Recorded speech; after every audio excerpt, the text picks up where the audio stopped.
What I'd like to do now is talk about what is the UK Fluids Network, and it is what it does, and that can be best seen by looking through the website. So I'd like to go through the website live, always a bit risky, we've got the PowerPoint and that doesn't work, and talk while I'm doing that, about why we set it up, and obviously what we're doing. And just before I start, really why it comes down to three things. Firstly, funding, secondly, international engagement, and thirdly, impact. So I think this should work. So this is the front page of the UK Fluids Network. It's a sort of hub, if you like, for what's new, what's on, and then various tweets. And we found Twitter to be a very effective way of sharing information very quickly. It's very easy for people to tweet themselves without having to log on to a website. So it, I think, looks like a bit of a gimmick, but actually it's an extremely useful gimmick. Now, the core of what we do are these special interest groups. So this is a page loaded live. So this is the sort of Britain's Got Measles page, where you can see all the different institutions that are involved in the UK Fluids Network and the various special interest groups down the side.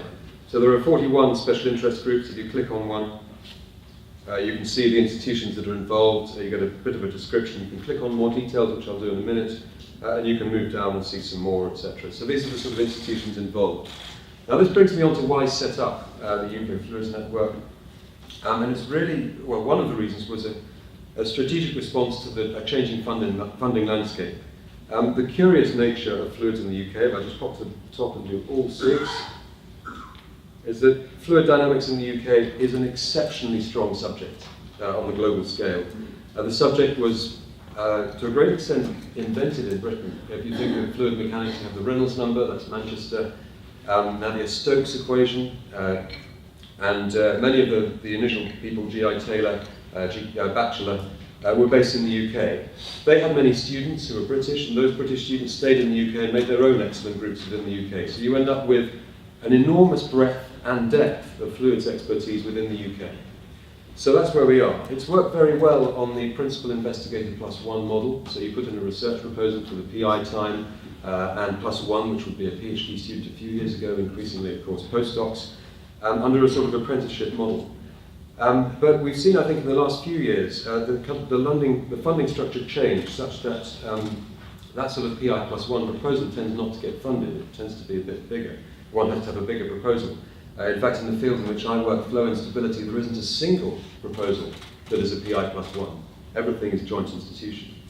So there's that sort of move towards larger research proposals, which fits slightly uncomfortably with this structure, but also the move towards a centre of doctoral training, CDT approach for doctoral training, where if you have a CDT in fluids in London and in Leeds, and then one in Aero split between Cambridge, Oxford and Loughborough, the danger is you underuse your two most important resources. The first is the academics of institutions that don't have a CDT, and the second is the students who have been taught by these great academics in other institutions, but for personal reasons perhaps don't want to move to London or Leeds or Oxford, Cambridge or Loughborough.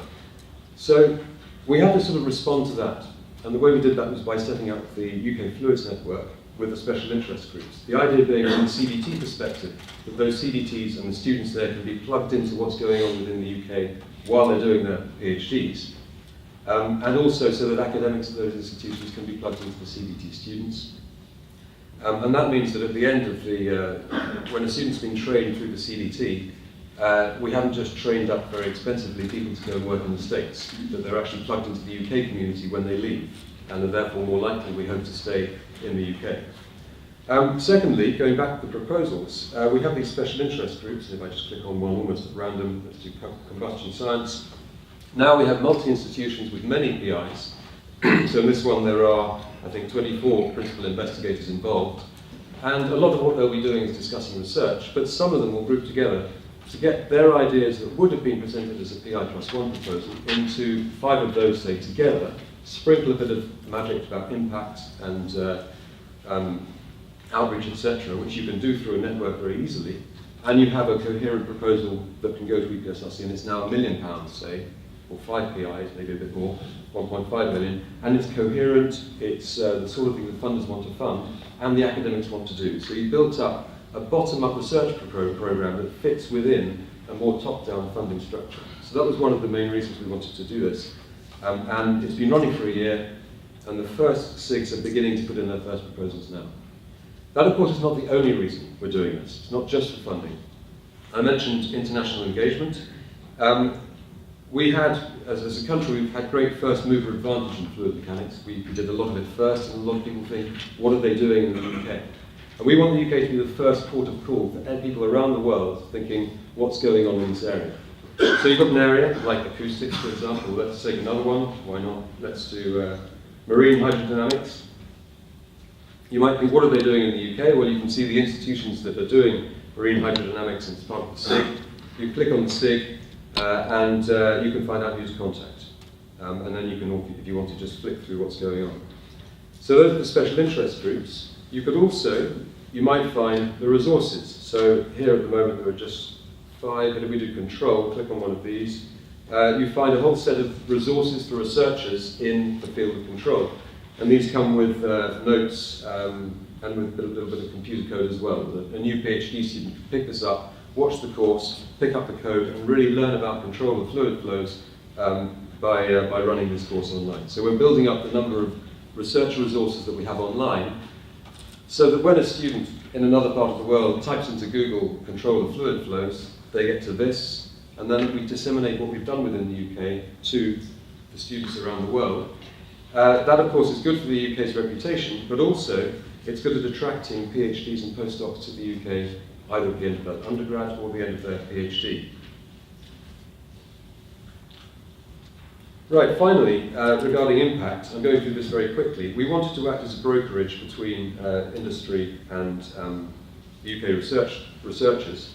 So this page is loading, and it's loading in 400 and something researchers at the moment. I should say there are 750 PIs involved in the 41 special interest groups, let alone postdocs and PhD students. So it's a very large network. So here, look who's first. Anyway, let's think of something you might want to know about aerodynamics.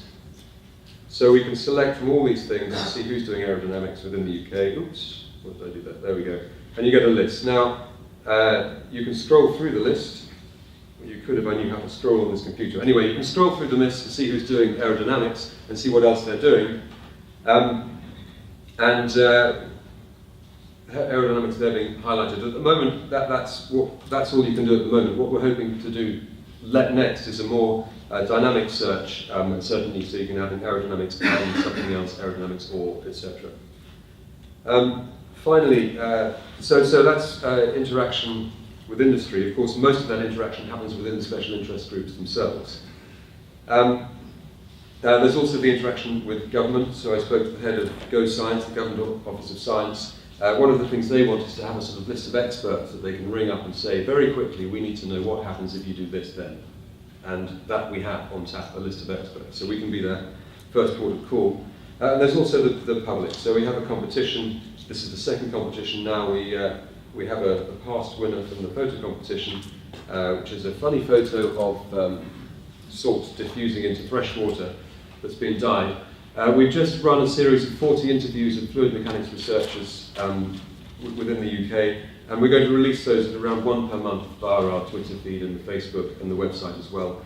And these are for the general public. So you have a picture like this, and then you say, what on earth is it? That's the end. I'm just going to highlight this Connect at the end. If you want to ask us a question, you can just do that through the Connect site here. But the executive committee is up there. That's me at the top. Advisory board. We put absolutely everything that we share online. Every email that goes out to everyone goes online.